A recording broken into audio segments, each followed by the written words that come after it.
The sexual abuse scandal in Providence Diocese is a significant episode in the series of Catholic sex abuse cases in the United States and Ireland.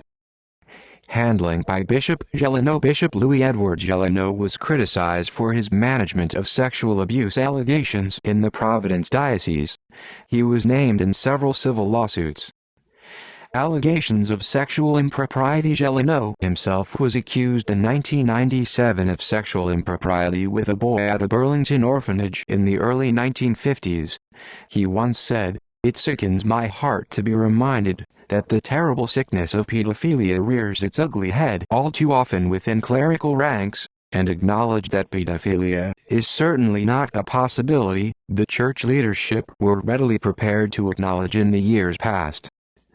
10-year-long legal battle. In September 2002, Bishop Robert Edward Mulvey ended a 10-year-long, the longest in the nation, legal battle over clerical sexual abuse cases, announcing a $13.5 million settlement in 36 different lawsuits accusing a total of 10 priests and 1 nun of sexual misconduct. He said, "I hope that this action will be helpful to the victims of abuse and bring them in some way closer to closure and reconciliation with their God, their church, their families and themselves." Brendan Smith. The Diocese of Providence has listed notorious Irish pedophile clergyman Brendan Smith as being accused of committing acts of sex abuse when he served in the Diocese of Providence. In 2013, some of Smith's alleged Rhode Island victims, both male and female, urged the Diocese of Providence to investigate Smith. He had served in the diocese between 1965 and 1968.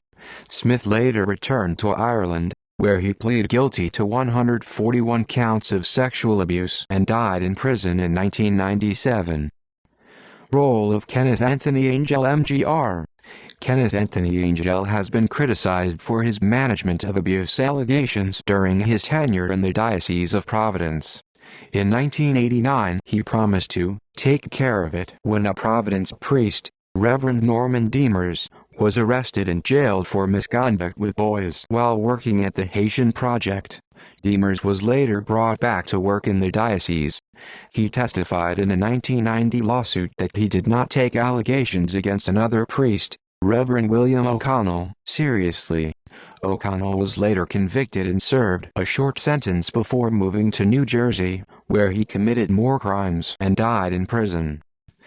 Kevin Arfisette affair. The Diocese of Providence announced on August 24, 2009 that the Reverend Kevin Arfisette had resigned as pastor of St. Leo the Great Church in Pawtucket because a credible allegation of sexual abuse of a minor surfaced after more than 20 years.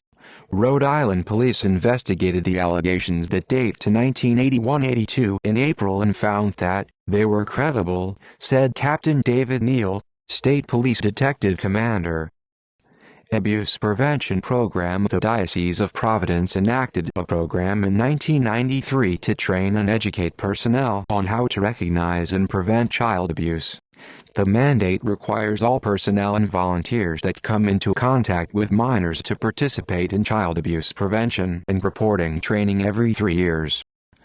See also Charter for the Protection of Children and Young People. Essential Norms. Holy Watergate, Abuse Cover-Up in the Catholic Church, a 2004 documentary that focuses on the abuse that took place in Rhode Island during the 1980s and 90s. National Review Board. Pontifical Commission for the Protection of Minors.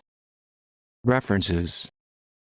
External links. Audits. Child and Youth Protection, U.S. Conference of Catholic Bishops. Charter for the Protection of Children and Young People, U.S. Conference of Catholic Bishops. Child and Youth Protection, U.S. Conference of Catholic Bishops. National Review Board, Child and Youth Protection, U.S. Conference of Catholic Bishops. Safe Environment, Child and Youth Protection, U.S. Conference of Catholic Bishops. Victim Assistance, Child and Youth Protection, U.S. Conference of Catholic Bishops.